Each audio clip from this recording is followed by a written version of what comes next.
Le passage Pommeraye, évidemment, il est très cher au cœur des Nantais dans le cadre de ce centre-ville métamorphosé. Il fait partie du patrimoine de tous les Nantaises et les Nantais. C'est un lieu magique, c'est un véritable supplément d'âme pour la ville, c'est un lieu extrêmement romantique.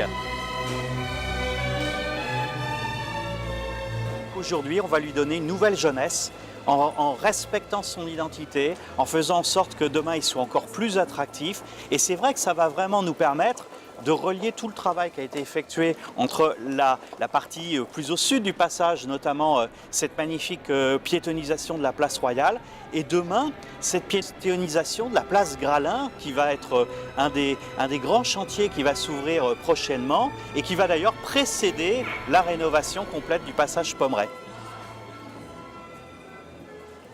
Cet îlot dans lequel aujourd'hui peu de Nantais peuvent encore s'imaginer ce qu'il représentait a profondément été transformé.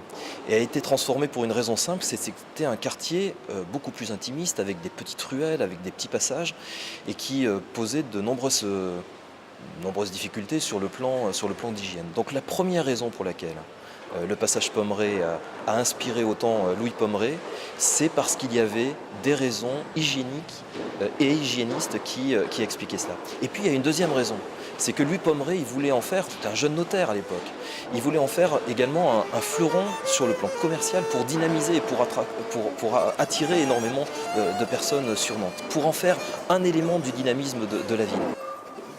Il faut se souvenir que le passage Pommeraye a été fait en 2 étapes.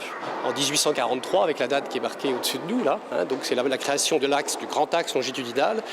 Et puis lorsque Pommeraye a été ruiné, le passage Pommeraye a été racheté par le baron de Larenti, qui a créé une deuxième galerie 8 ans après, en 51, donc en récupérant une vitrine, en ouvrant une vitrine tout simplement, en achetant les édifices qui étaient derrière et en construisant la nouvelle galerie.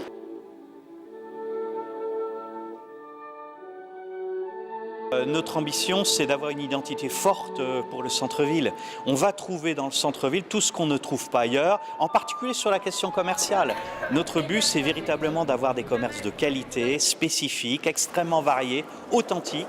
Et c'est ce qui fait tout le charme d'ailleurs des commerces du passage Pommeraye, c'est qu'on trouve ici des commerces tout à fait pittoresques qu'on ne retrouve pas ailleurs. Et aujourd'hui, demain comme aujourd'hui, notre ambition, ce sera de renforcer, de conforter cette attractivité commerciale.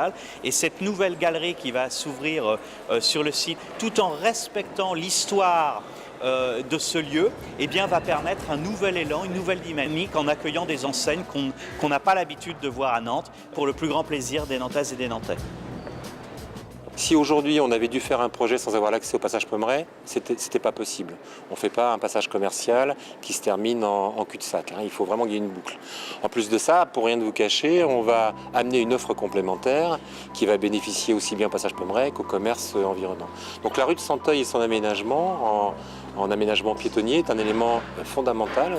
Et surtout, il y a aujourd'hui des enseignes nationales ou internationales qui veulent s'implanter à Nantes, mais qui ne trouvent pas en cœur de ville des surfaces de 400 à 1000 m².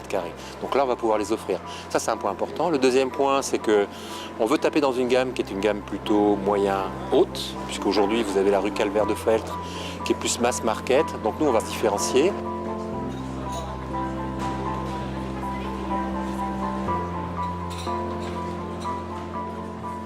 En plus du programme commercial, donc on va développer un programme de logement, donc en plein cœur de ville, sur le passage Pommeraye. Et puis un projet d'hôtel d'une 50aine de chambres, un hôtel de très très belle qualité, très belle facture, avec vue sur le passage Pommeraye. Donc là, on va offrir à la clientèle en fait la possibilité, au public, la possibilité de voir le passage Pommeraye avec un autre œil. Notre passage ne sera pas une galerie marchande. On restera bien dans l'esprit du passage Pommeraye et on va travailler avec les mêmes matériaux très qualitatifs, la pierre, le verre, l'acier, le bois.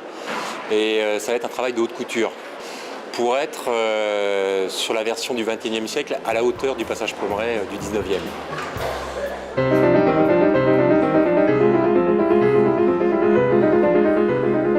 C'est les études qui démarre maintenant. Les débats, les études fines commencent aujourd'hui. Dans les préétudes, nous avons mis en évidence un système de consolidation et de restauration du passage Pommerais avec des techniques sèches, dites sèches. Par exemple, la galerie où nous sommes ici, ce sera des sols en bois que nous allons remonter. On va consolider les passerelles qui actuellement fléchissent, qui ont vraiment des problèmes de solidité. Et pour les autres galeries qui vont être sans doute faites avec des marbres, sans doute, donc nous avons prévu de les réaliser en 2 étapes, c'est-à-dire pour laisser un accès constant dans le passage Pommerais. Et de cette façon-là, nous espérons donc ne pas perturber outre mesure la vie commerciale. Et puis je dirais même qu'à la limite, ce serait assez intéressant pour les Nantais de venir voir ce qui se passe, comment se font les travaux, ce qui leur permettra en même temps d'acheter.